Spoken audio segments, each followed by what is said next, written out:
allow me to start by asking you a question. What kind of things would make your life just perfect? As copacetic as you can think of. Visualize that for a second, please.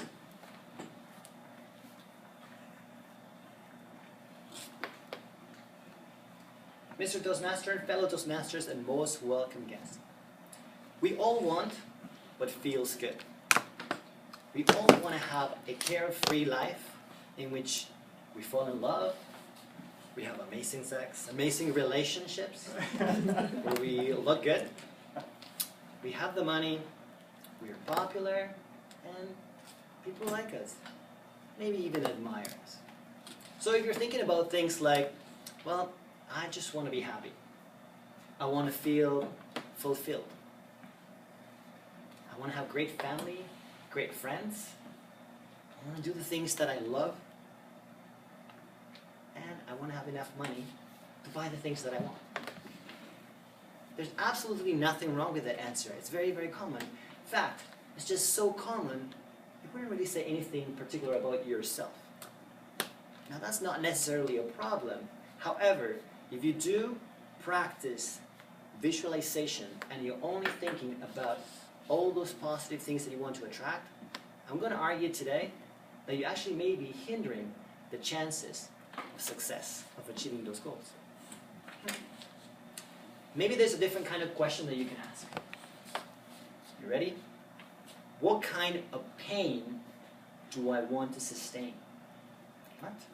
Yes. What kind of struggling do we want to bring into your life? Let me elaborate.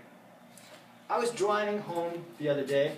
Yes, Jeremy was in my car, listening to the radio, and a comedian came up and said, I'm an atheist stuck in a Christian country. And I'm going to prove to all of you that heaven does not exist. What?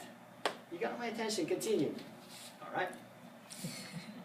I think that when you die, you die.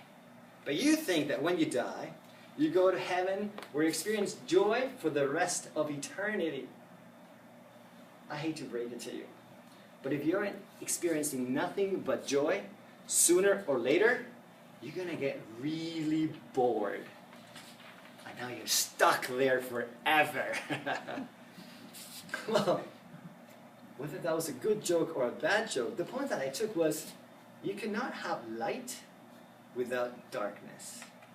And the positive really comes as a side effect of dealing with the negative. In order to be happy, you need the struggle. So we need to invite that struggle into our life. And I'm not the only one saying this, so don't take it from me. Gabrielle, I can't pronounce her name, but she wrote a book called Rethinking Positive Thinking. In her studies, in her experiments, she found out that actually people that are positive, optimistic, that they only think of positive results, end up quitting sooner than people that are considered pessimist. And it kind of makes sense, because if all we're thinking about is rainbows and unicorns, the minute we get that roadblock, we're just ill-equipped to handle it. Let me tell you a little bit about my life. I always wanted to play the piano. I loved it, loved the idea. And I visualized this. I could see, help me out here, you could see that smoky piano bar, dim lights, piano on a corner, my wife looking stunning on a long red sequins dress. There I am in my suit, caressing the ivory keys. It's 9 o'clock on a Saturday, the regular crowd shuffles in. But see, I was in love with the victory, I was not in love with the struggle. I didn't want to be practicing my scales with my left hand and my right hand. I didn't want to spend the time nor the money it took to get to that level of greatness. So be of no surprise to you, I still don't know how to play the piano. Because it turns out that life doesn't work that way. What I wanted was, what I had was a fantasy. And a fantasy is something that feels good but doesn't get me ahead. It's like candy.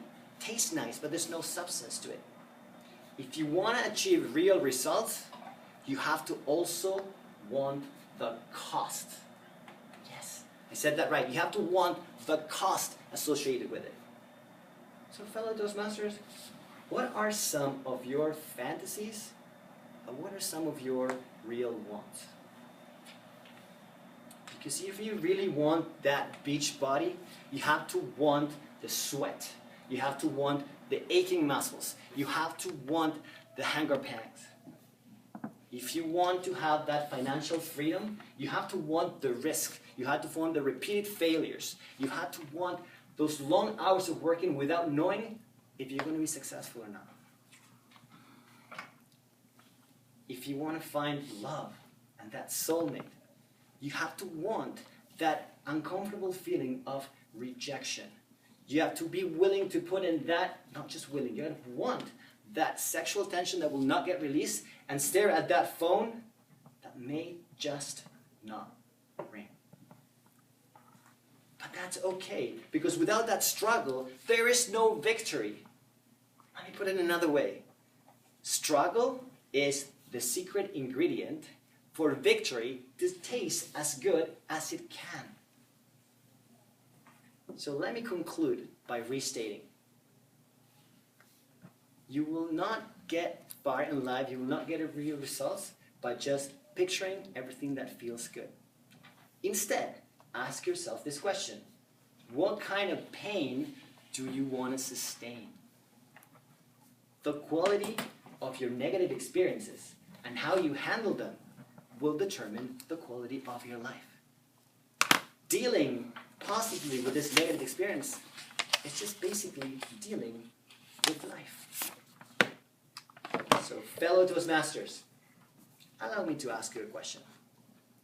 What kind of pain and struggle do you want to bring into your life? 0. Mr. Toastmaster.